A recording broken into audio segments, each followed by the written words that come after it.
Chicken fry করার জন্য আমি মুরগির বুকের মাংসকে একটু ছোট ছোট পিস করে কেটে তার মধ্যে আদা বাটা, রসুন বাটা, সয়া সস, টমেটো সস, লবণ দিয়ে খুব সুন্দর করে মেখে নিব। 1 প্যাকেট স্বাদে ম্যাজিক মশলা আর 2 চামচ মরিচের গুঁড়া দিয়ে দিলাম। হাফ কাপ ময়দার মধ্যে 3 চামচ কর্নফ্লাওয়ার দিয়ে দিব। তার মধ্যে সামান্য একটু লবণ আর মরিচের গুঁড়া আর 1 চামচ চাট মশলা দিয়ে দিতে হবে। তারপর এটাকে সুন্দর করে মেখে মেখে হাত থেকে নেব। অল্প অল্প পানি দিয়ে আমি ডলে ডলে একটা ক্রাম্পসের মতো তৈরি করে নিব। আর এটা দিয়ে আজকে চিকেন ফ্রাইটা করা হবে। এখন এটাকে আমি ছেঁকে নিব।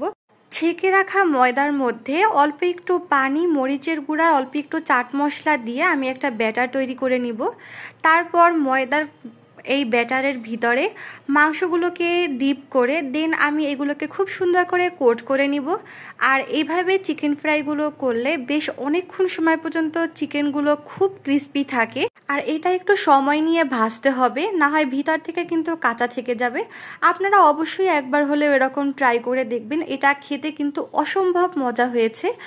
আমি এটা প্রথমবার বানিয়েছি, এখন থেকে এভাবেই বানাবো। ওকে, আল্লাহ হাফেজ। আজকে চিকেন ফ্রাই করার জন্য আমি মুরগির বুকের মাংসকে একটু ছোট ছোট পিস করে কেটে তার মধ্যে আদা বাটা, রসুন বাটা, সয়া সস, টমেটো সস, লবণ দিয়ে খুব সুন্দর করে মেখে নিব। 1 প্যাকেট স্বাদে ম্যাজিক মশলা আর 2 চামচ মরিচের গুঁড়া দিয়ে দিলাম।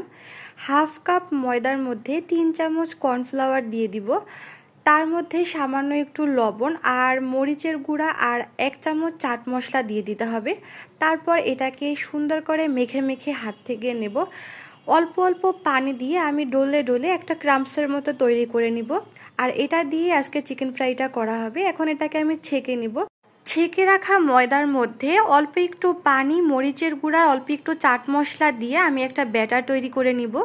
তারপর ময়দার এই ব্যাটারের ভিতরে মাংসগুলোকে ডিপ করে দেন আমি এগুলোকে খুব সুন্দর করে কোট করে নিব।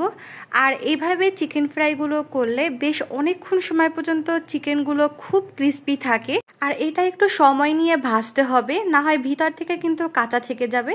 আপনারা অবশ্যই একবার হলেও এরকম ট্রাই করে দেখবেন, এটা খেতে কিন্তু অসম্ভব মজা হয়েছে। আমি এটা প্রথমবার বানিয়েছি, এখন থেকে এভাবেই বানাবো। ওকে, আল্লাহ হাফেজ।